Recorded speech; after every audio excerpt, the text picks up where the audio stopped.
Namo tassa bhagavato arahato samma sambuddhassa. Namo tassa bhagavato arahato samma sambuddhassa. Namo tassa bhagavato arahato samma sambuddhassa. Buddhang Dhammang Sanghang Namasami.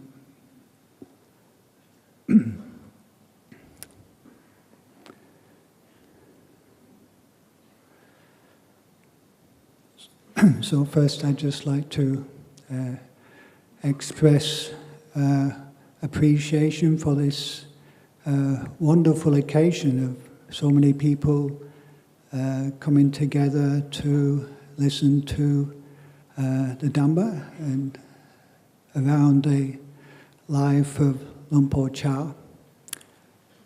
And yes, and all the good work that's been gone into arranging this occasion by the organisers.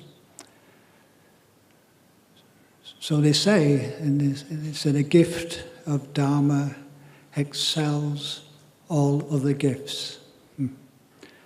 It's nice to receive a gift, and it can give us maybe a temporary feeling of well-being, but it's limited. But the gift of Dhamma is something that can bring long-term well-being. So this is why the gift of Dhamma is the best of gifts. So it's wonderful we can come here today and receive the gift of Dhamma.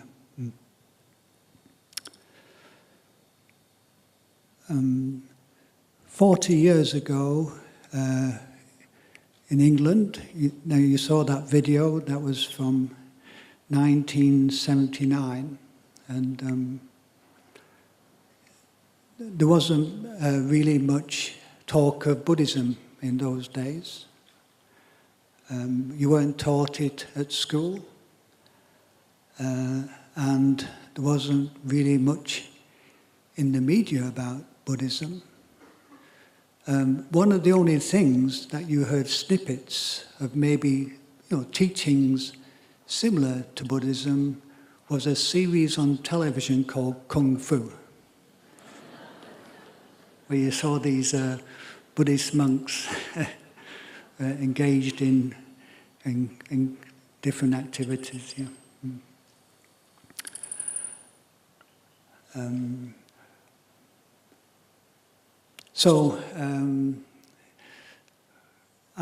For myself, I never really heard much about Buddha's teachings, and when I became interested in the teachings, in religious teachings, as you saw with the Christian vicars and pastors on that video, it was all about belief. You got to take Christ as your person you believe in. It's a lot about belief. Now, as somebody who was brought up as an atheist and also engineer, scientist, I didn't feel it was healthy just to blindly believe things. But then a friend of mine at work informed me that Buddhism is a religion where you don't have to believe in God. And that sparked off an interest in the Buddha's teachings. But then it was quite difficult to actually, find a book on Buddhism. But eventually, I found a book on Buddhism and really appreciated what I read in that book. And I think from that day, I was a Buddhist. And then I went, I was working in North London. So I ventured down into the big city to the Buddhist society, and I used to attend some meditation classes there. But while I was at the Buddhist society one day, somebody said there's these monks living in Hampstead. And actually that was nearer to where I lived in North London than going into the big city, so I thought I'd go along and check this place out. And so I had the good fortune, I think it was in early 1978, to go to the Hampstead Vihara and meet, as you saw in that video, a young Lumpur Cha and Ajahn Chah. Yes, and I started to attend the meditation classes there on like Sunday night. We had puja, meditation, and Dhamma talk. My first, the teachings I heard at the Buddhist Society were more Zen orientated, and I couldn't really relate to some of the things that were being taught.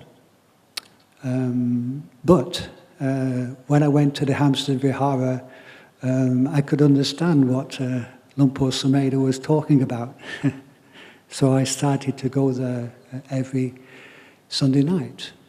I find it so helpful to, to chant, meditate, listen to a Dhamma talk on a Sunday evening, because it seemed to put me in a good frame of mind for the week ahead at work.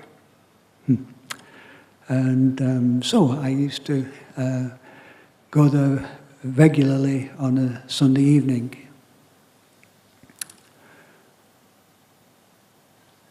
And then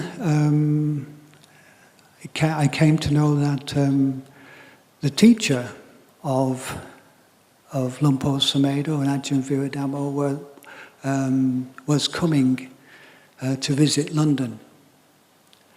And I'd seen the mindful way, and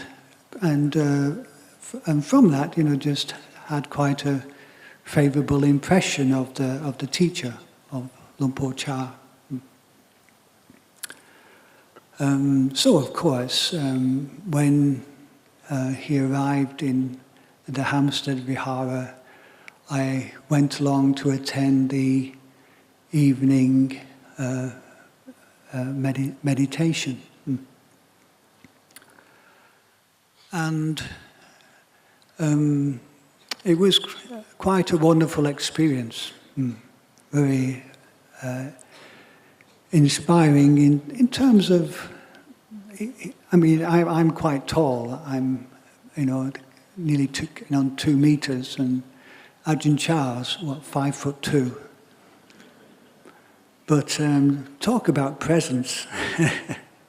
And he seemed to have a presence that filled, it wasn't a very big shrine room, but a definite sense of presence as he sat on the raised seat.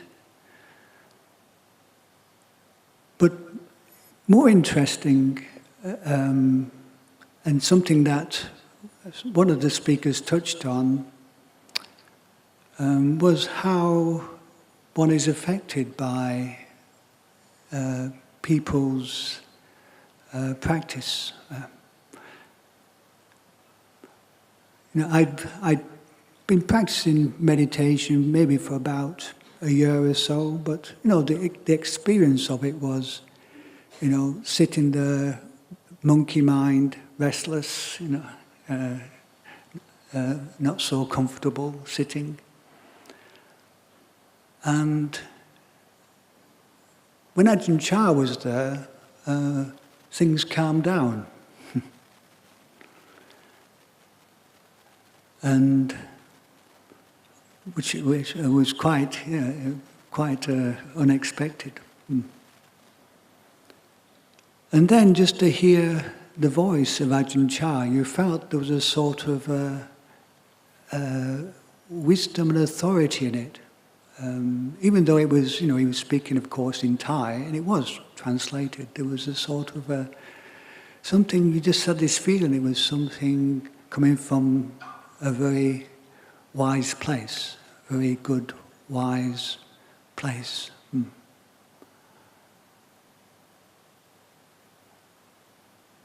So, I say, I used to go there on one night a week, but it was such that first night was such a special experience. I decided to go there every night while he was there. And yeah, just his presence, one really felt this very wonderful presence. And I remember one evening, he didn't actually come up into the shrine room because he was receiving people downstairs. And still, the sense of more, peace in the meditation was still there.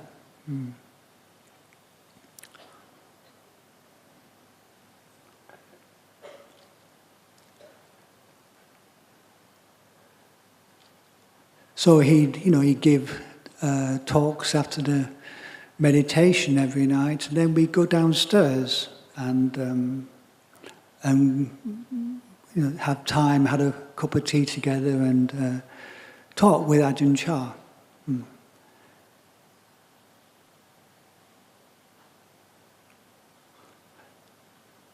And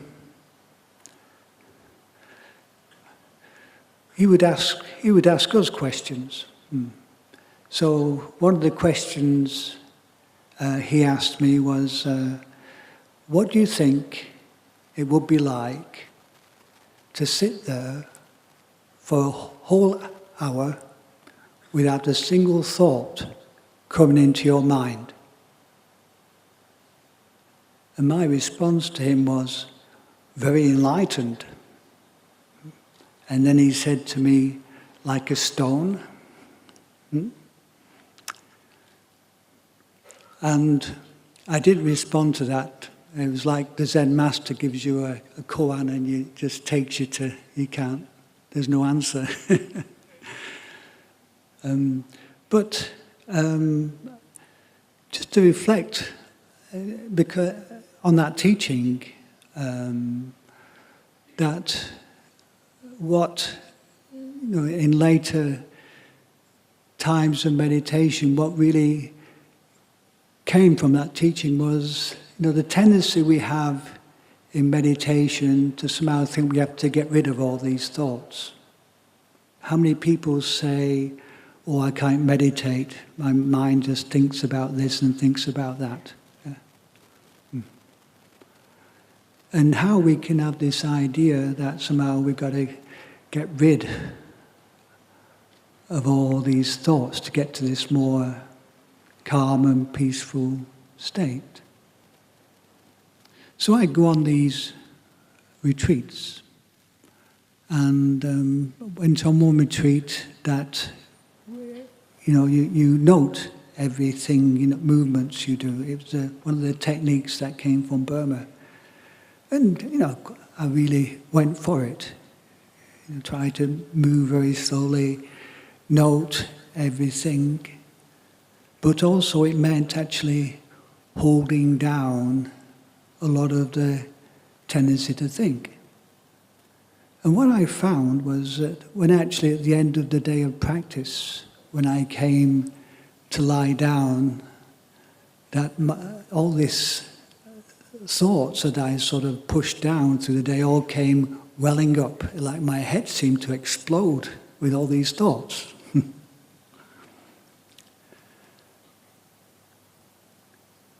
And also how if we try to, use a lot of willpower to suppress thought, how it just makes one more restless. So I was very restless because I was trying to use too much energy to get rid of the thoughts. So the very effort to get rid of created more. And it's as though Lumpur Cha noticed that tendency. Maybe he saw the expression on my face while I was meditating. That the tendency to think, to get rid of thoughts, and use a lot of willpower to do that.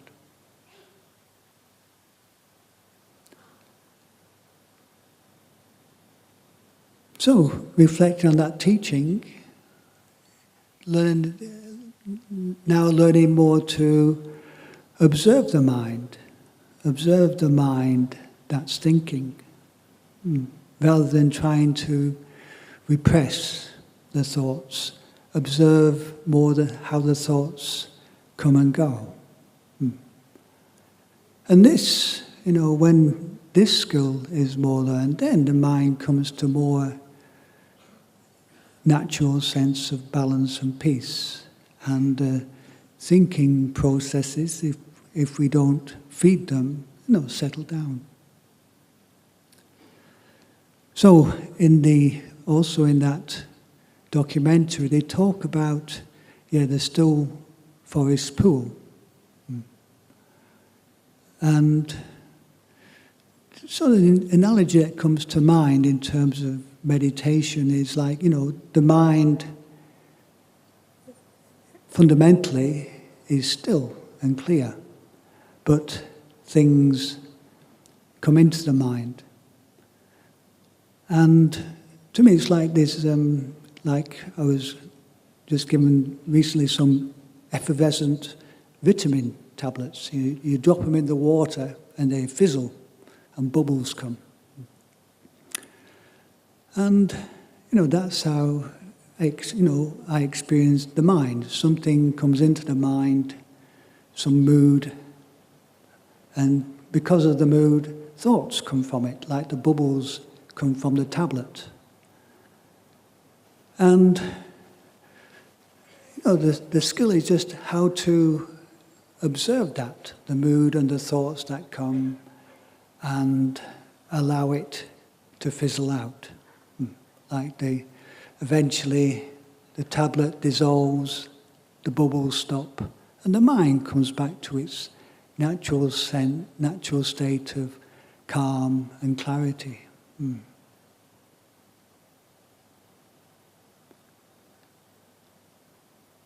So, a teaching that I heard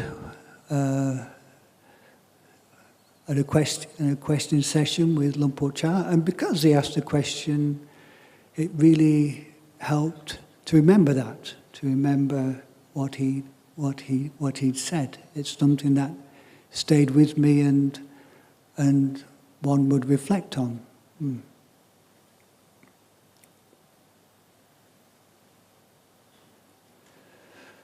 The second teaching was actually during a meditation session.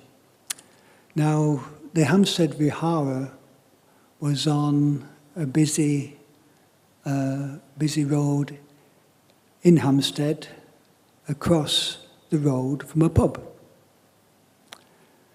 And one evening, while Lumpur Cha was there was a pop group playing in the pub across the road. Now, I don't think they were actually playing a concert because they seemed to be practicing the same song over and over again. And if I may say so, they weren't very good. So we sat through this practicing pop group. And feeling, quite irritated and annoyed by this not very pleasant sound. And then the meditation finished, and first thing Lumpur Cha said to us was, you thought the music was annoying you, but he said, in truth, you were annoying the music.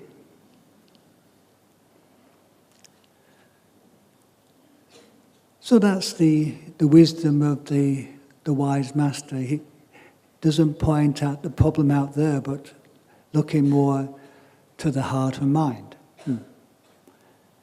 And that's another teaching that stayed with me, because I do tendency to like quiet places without a lot of noise.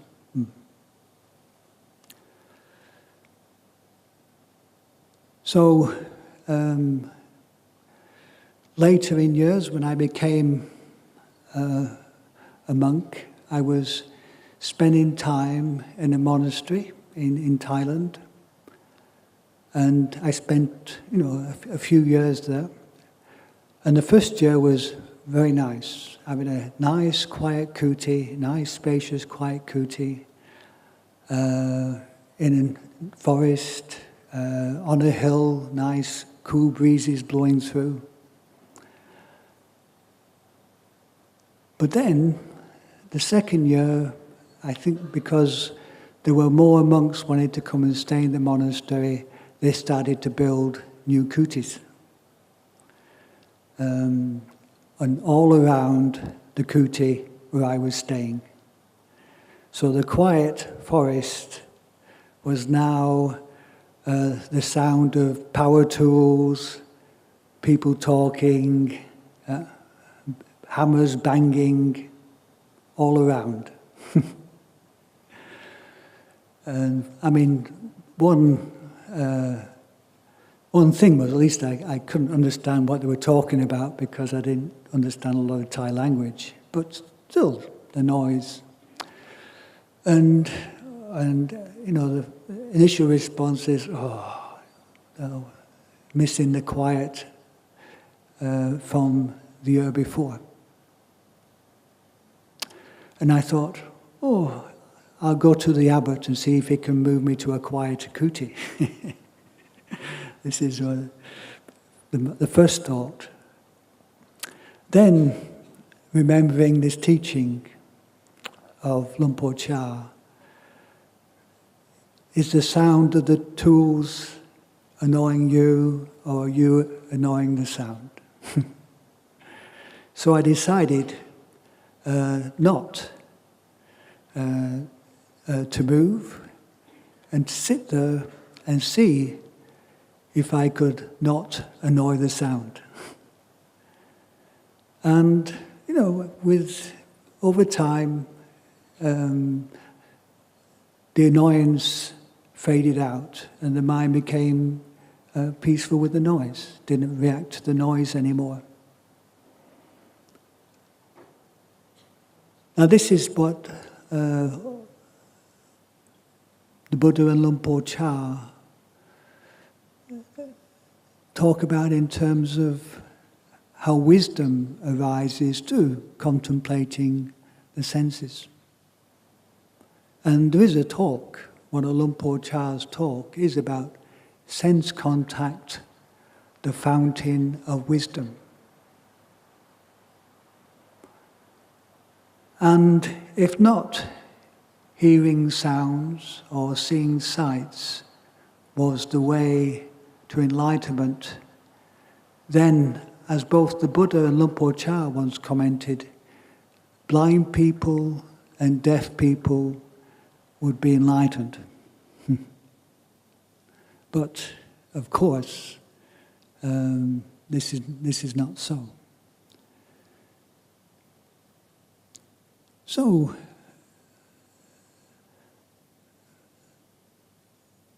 wisdom can arise from, skillfully relating to sense contact, understanding the likes, dislikes that come up in the mind from sense contact, but being willing to contemplate that. So, to me, Buddha's teachings is not about being like totally introverted, but then not totally extroverted, but balancing awareness of outer things and inner things, contemplating the things that we come in contact with the outside, but also be able to contemplate the responses to those external stimuli in such a way that the mind can just learn more to peacefully observe this interaction between the inner and the outer. So when the Buddha was asked how he practiced, he said he didn't practice not seeing things or hearing things, but as he practiced when he saw things and like and dislike would arise, he wouldn't hold on to them. So the mind would come back to the quality of more equanimity. So, more the way to find a more quality of peace and understanding of the sensory world and how the mind responds to these. So this is also what what Lumpur Cha would encourage. He didn't encourage us always to hide away from the world, but to be able to contemplate our interaction with the world. So that was another teaching that stayed with me and became, came to light as came to mind as time went on, and became a very helpful thing to contemplate.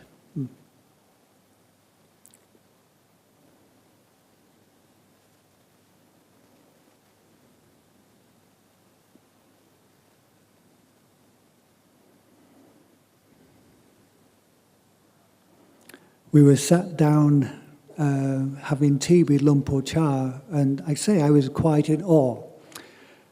I think when Lumpur Cha was, that time in England, he was just manifesting this very joyful quality of metta for the people around. I didn't witness the sort of more, say, grumpy side that some people have talked about who live with him in Thailand. He was more manifesting this very joyful, wise and friendly way of being. So I was downstairs and, just bathing in this joyfulness and metta of Lumpur Cha. And I turned to the monk next to me and said, it must be so wonderful living with Lumpur Cha. And I was quite surprised at his response. He said, "We're going pretty difficult sometimes." And what I heard, I wasn't a witness to this, that during Lumpur Cha's visit to England, they were invited to a dana. And, just to speculate a bit, usually the food was cooked by an anagarika at the Hampstead Vihara, and probably his cooking might not have been cordon bleu. But they were invited to the house of a lady who's a very good cook. And so they were sat down and she offered the food to Lumpur Cha. He took something from the first dish, passed it down the line, and then, for the rest of the dishes, he just put some food in his bowl and didn't pass the other dishes down the line.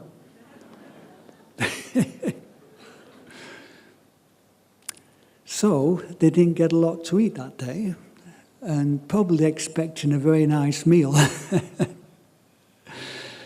So this is the challenges of living with Lumpur Cha,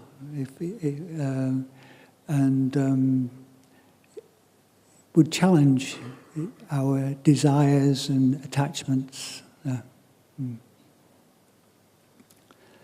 I think the word in Thai also is like they say, toraman. He taught people, sometimes tortured them a little bit. But I didn't, I know some people talked about being a bit afraid of Lumpur Cha, but maybe because he did, when I was with him, he tended to manifest more this very joyful being. And then Lumpur Cha, he left England and went to America and spent some time in America, then came back again. And he was present at an ordination in a place in Oxford called Oakenholt. And there was quite a few people took some temporary, some long-term ordination with the Venerable Mahasi Sayadaw of Burma. So we had both the Mahasi Sayadaw of Burma and Lumpur Cha there at this Upasampada ordination. And, well, I decided, I mean, sometimes with authority, authority figures, one can feel a bit shy of going up. But maybe a bit, concerned about how they might respond to you. But I didn't feel that with no sort of fear around Lumpur Cha. So I went up to him and I made sort of Anjali to him and asked him, how was America? And I got such a lovely warm response. He got hold of my hands and he said, people are suffering there just like everywhere else. And he gave a huge smile. And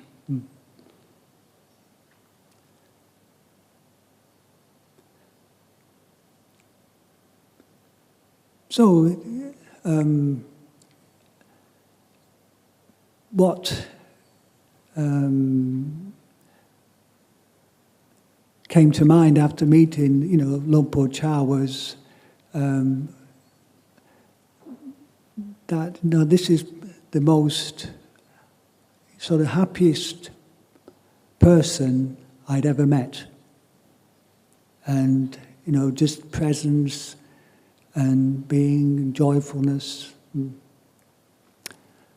and if that was the fruits of the meditative life, then it was well worth pursuing. So it was very inspiring in terms of seeing the potential of what the practice of Dhamma can manifest. And that is, what the Buddha said, one of the sources of faith is to meet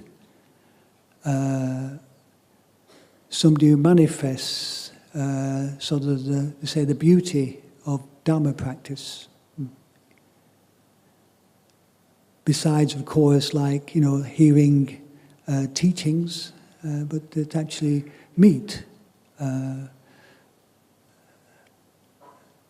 somebody who manifests the beauty of Dhamma practice.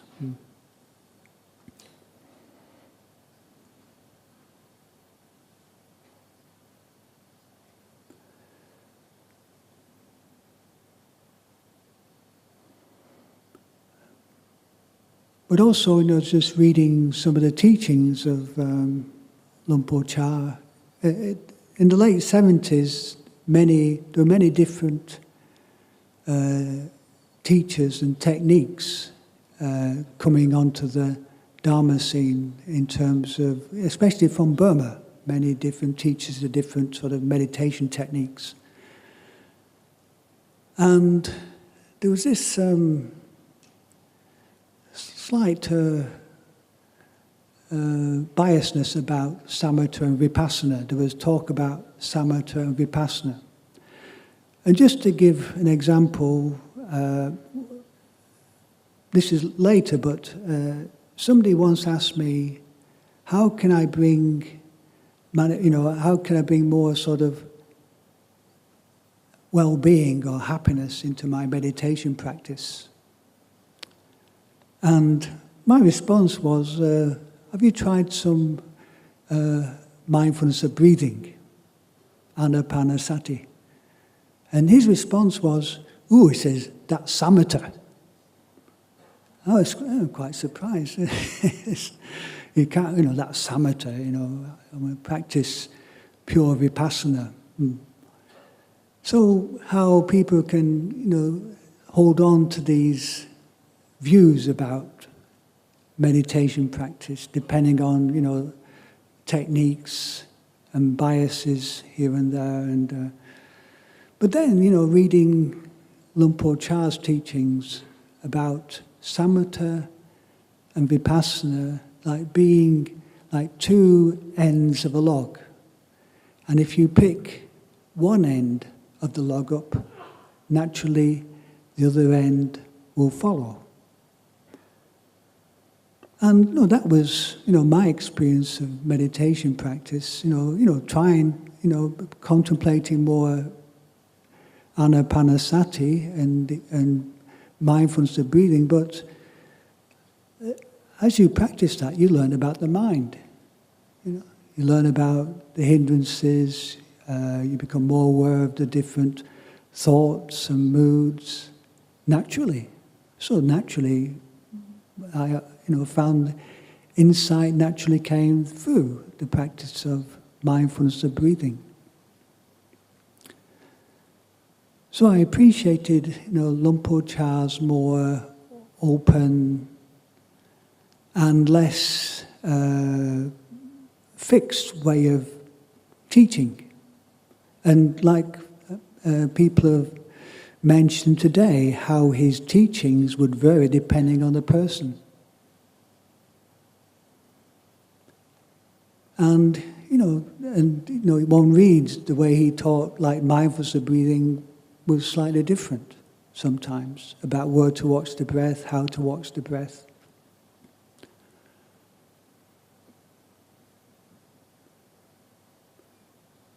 So that sort of openness of heart and receptiveness, and again, to come to the West and to adapt to the Western society.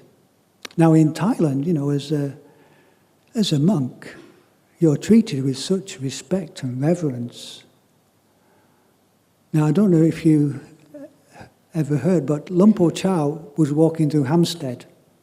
And again, this is the Kung Fu series. And apparently, I wasn't there, but I was told about it, these young lads were dancing around Ajahn Chah thinking he was a Kung Fu master. And, and doing all these sort of kicking movements and punching movements around him. And apparently, Ajahn Chah's response to that, talking to the monk with him, was, oh, you've got some good teachers around here.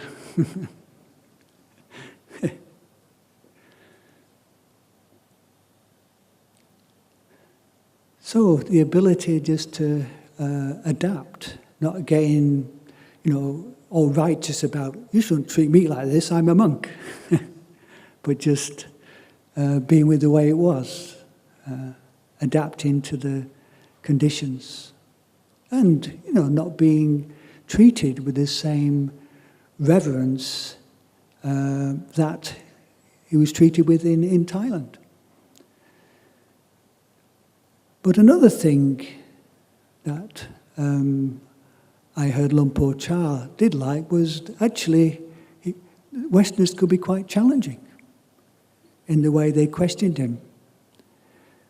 Where in Thailand people would just tend not to challenge him in any way. But I heard he really liked the way the Westerners would challenge and ask questions. And again, that's how we learn. And that's how he taught too, by asking questions. So I heard he really appreciated his time in the West because people were interested in the actual teachings, were asking questions. So he said it was like watering a young sapling that had great potential for growth. And because of that, we were blessed by, Lumpur Cha deciding to leave behind Lumpur Samedo and the other monks at Hampstead Vihara with the idea to start monasteries, not only beginning in England, but actually spreading around the world.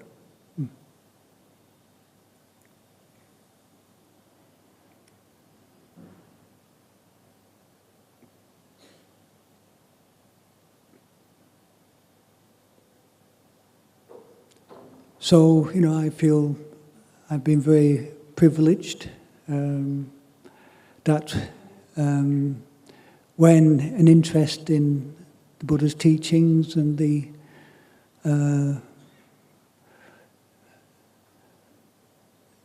when I was looking for and learning about Buddhism, that there were teachers like Lumpur Cha, Lumpur Samedo,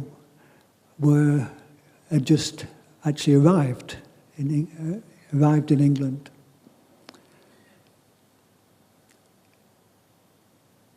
So, I feel very privileged to have found such good teachers who have, inspired and guided through all these years. And offered this beautiful gift of Dhamma, this beautiful gift that excels all other gifts. So I'd like to offer these thoughts. Sadhu, sadhu, sadhu.